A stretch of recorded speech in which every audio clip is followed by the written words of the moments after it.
चंद सालों के हवाले से बात कर रहा हूं। जब जब उनको लगता है कि नेशनल कॉन्फ्रेंस का पलटा भारी है या एस्टैब्लिशमेंट का कैंडिडेट जो है वो इलेक्शन हारने जा रहे हैं, तो किसी न किसी बहाने इलेक्शन को पोस्टपोन करने की कोशिश की जाती है। अगर आप दोस्त याद करें तो 2017 में भी ऐसा ही एक साजिश के तहत अनंतनाग असेंबली हलके के लोगों को जो है डिसएनफ्रेंचाइज किया गया था। उस वक्त बीजेपी और पीडीपी की कोalition हुकूमत के दौरान चीफ मिनिस्टर साहिबा का भाई जो है वो उम्मीदवार था। इलेक्शन हारने के चंद दिन पहले इलेक्शन कमीशन के साथ एक साजिश रचा के अनंतनाग असेंबली हलके के इलेक्शन को जो है लास्ट मोमेंट पे पोस्टपोन किया गया और वो दिन और ये दिन उसके बाद वहां इलेक्शन हुआ नहीं। कुछ दिनों से हम ये खबरें सुनते आए हैं कि बीजेपी और उनके जो पार्टनर पार्टीज हैं वो एडमिनिस्ट्रेशन के साथ, इलेक्शन कमीशन के साथ मिलके दोबारा जो है इस तरह की साजिश रचाने पे सोच रहे हैं और बहाना ये बनाया जाएगा कि मुगल रोड जो है, मुगल रोड में जो है वहां चलने फिरने की जो है वो हालत ठीक नहीं है। नेशनल कॉन्फ्रेंस के तरफ से मैं इलेक्शन कमीशन को ये अपील हम करें या उन्हें हम वार्न करें कि इस तरह का कदम उनको उठाना नहीं चाहिए। डिमांड हर पार्टी के तरफ से नहीं आई है। अगर आप जो इलेक्शन कमीशन की तरफ से जो जम्मू कश्मीर एडमिनिस्ट्रेशन को जो चिट्ठी गई है वो भी एक अजीब चिट्ठी है। सबसे पहले तो उनमें वो लोग शामिल हैं जो इलेक्शन लड़ भी नहीं रहे हैं।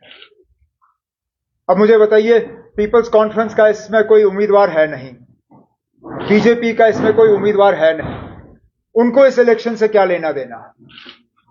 क्या वो दोबारा इस बात को साबित कर रहे हैं कि पिछली दरवाजे से वो किसी उम्मीदवार की मदद कर रहे हैं? और जब उनका इस इलेक्शन में कोई उम्मीदवार है नहीं तो उनकी राय को जो है इलेक्शन कमीशन कंसिडर क्यों कर रही है? कल को अगर मैं कोई तमिलनाडु को लेकर चिट्ठी लिखूं या केरला को लेकर चिट्ठी लिखूं या महाराष्ट्र को लेकर चिट्ठी लिखूं तो क्या इलेक्शन कमीशन उसका नोटिस लेगी? तो अगर मेरी चिट्ठियों का इन जगहों पर नोटिस नहीं लिया जाएगा तो साउथ कश्मीर, अनंतनाग, रजौरी की सीट पे उन पार्टियों का जिनका कोई उम्मीदवार नहीं है उसका नोटिस क्यों लिया जा रहा है? और फिर इस लिस्ट को बड़ा चढ़ा के पेश करने के लिए एक पार्टी का दो बार जिक्र होता है, एक पार्टी के सदर के नाम के लिहाज से और उसके बाद सिर्फ पार्टी के लिहाज से। तो अगर आप इन को निकालने का काम करें तो इसमें चंद ही तो नाम बचते हैं। और वैसे भी आज अगर आप देखें रास्ता खुला है, आने जाने में कोई रुकावट नहीं है। चलिए अगर एक आध दिन बारिश पड़ भी जाती है तो इतना कोई रास्ता खोलना जो है इतना मुश्किल है नहीं।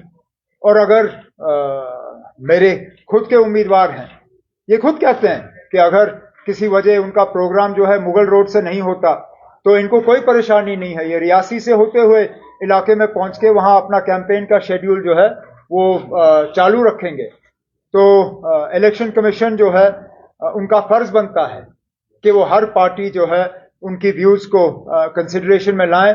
अगर हमारे व्यूज को नजरअंदाज किया जाता है तो उसका सीधा सीधा मतलब हम ये निकालेंगे कि जो है एक सोची समझी साजिश के तहत वहां इलेक्शन के साथ जो है खिलवाड़ करने की कोशिश की जा रही है। और ये चीज जो है लोग इसको बहुत इसका जो मायने निकलेगा वो अच्छा नहीं होगा। अब आपके अगर कोई सवाल है तो मैं सवालों का जवाब देने की कोशिश करूंगा। Yes, we have a letter. It's just at the moment it's being printed. As soon as it's printed, we will send it to the Election Commission and we will release it to all of you as well. So what prompted them to decide? I can't tell. because I don't see how, in what way they feel that they will benefit themselves. But clearly, let's accept that the BJP doesn't do anything that it doesn't see a benefit to itself from.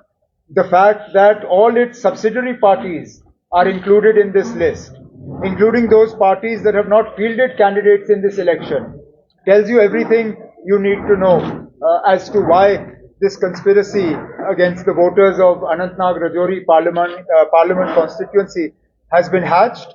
But we will, as a party, take a very dim view of a decision that postpones this election. There is absolutely no need to postpone the election, even if, for some reason, the Mughal Road closes for a few hours.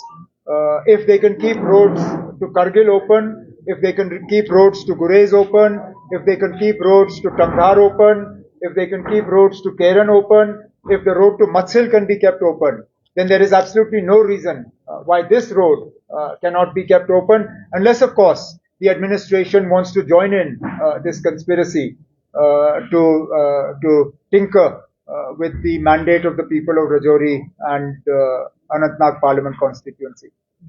Peoples Conference ने यहाँ पे की थी request अपनी party से हमें यहाँ पे नॉर्थ कश्मीर में सपोर्ट किया जाए, और उन्होंने वहाँ पे इनको सपोर्ट किया है, मतलब अपनी पार्टी के कैंडिडेट को। कैसे आप उनके उस देखते हैं उस चीज को जो उन्होंने यहाँ पे? मैंने ये पहले भी कहा है, फिर दोहराऊंगा, मेरी लड़ाई जो है किसी एक फर्द या किसी एक तंजीम के खिलाफ नहीं है। नॉर्थ कश्मीर में एक मुकम्मल कोशिश दिल्ली के तरफ से और बीजेपी की तरफ से की जा रही है इन सबको एक साथ लाने की, और मैं तो इससे ये समझता हूं कि शायद मैं ही सबसे ज्यादा ताकतवर उम्मीदवार हूं वहां पे।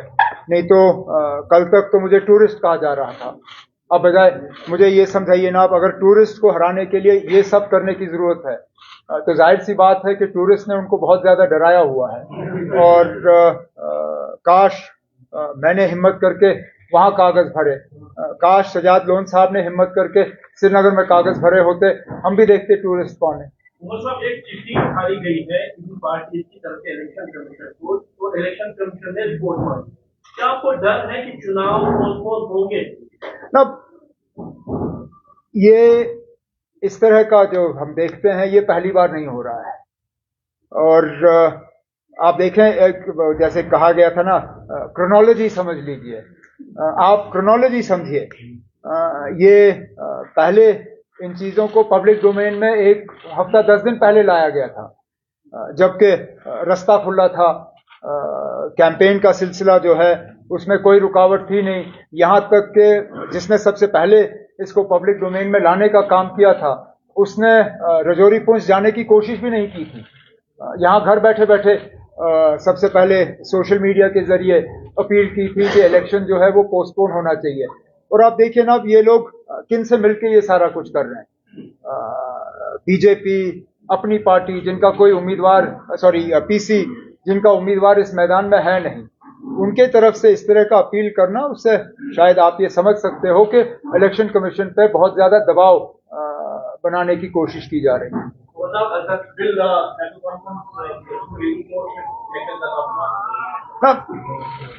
Obviously all options are open to us. I first and foremost would make an appeal to the election commission not to do it, that there is no need for it. There is absolutely no need. If anything, the election commission should issue a directive to the J&K administration to ensure that the road is kept open. That's all the election commission needs to do. This government is perfectly capable of keeping this road open. I've been chief minister for 6 years. I know what our capabilities are. I know how capable our R&B department is. I know the machinery that we have. I know the manpower that we have. I know that there is absolutely no reason that the Mughal Road cannot be kept open at the end of April. If this was January or February, yes, I myself would have had concerns about our ability to keep this road open, but not at the end of April. That said, if the election commission chooses to ignore what we are saying, then we will consider the option of going to court as well. आपका हो गया ना? करते हुए कहा है कि अगर वो पर्सनल लॉ को प्रमोट करते हैं तो शरिया कानून होगा, तो किस किस्म का जो सेक्युलर कॉन्स्टिट्यूशन देश का है? तो फिलहाल तो सेक्युलर कॉन्स्टिट्यूशन को ही तो खतरा है, इसीलिए तो हम इंडिया ब्लॉक के तरफ से ये इलेक्शन लड़ रहे हैं। हम चाहते तो हम भी अकेला ये इलेक्शन लड़ते, नहीं लड़ रहे हैं, क्योंकि हमें मालूम है कि इस मुल्क के सेक्युलर कैरेक्टर को कितना खतरा है, और हमें डर, और आपने ये हमारे मुंह से नहीं सुना है, आपने बीजेपी के कुछ सीनियर लीडरों से सुना है कि अगर उनको 400 सीटें मिली तो वो मुल्क के आईन में तब्दीली लाएंगे, बदलाव लाएंगे। तो जाहिर सी बात है, जिस तरह होम मिनिस्टर साहब तकरीर कर रहे हैं, उनका इशारा इसी तरफ है।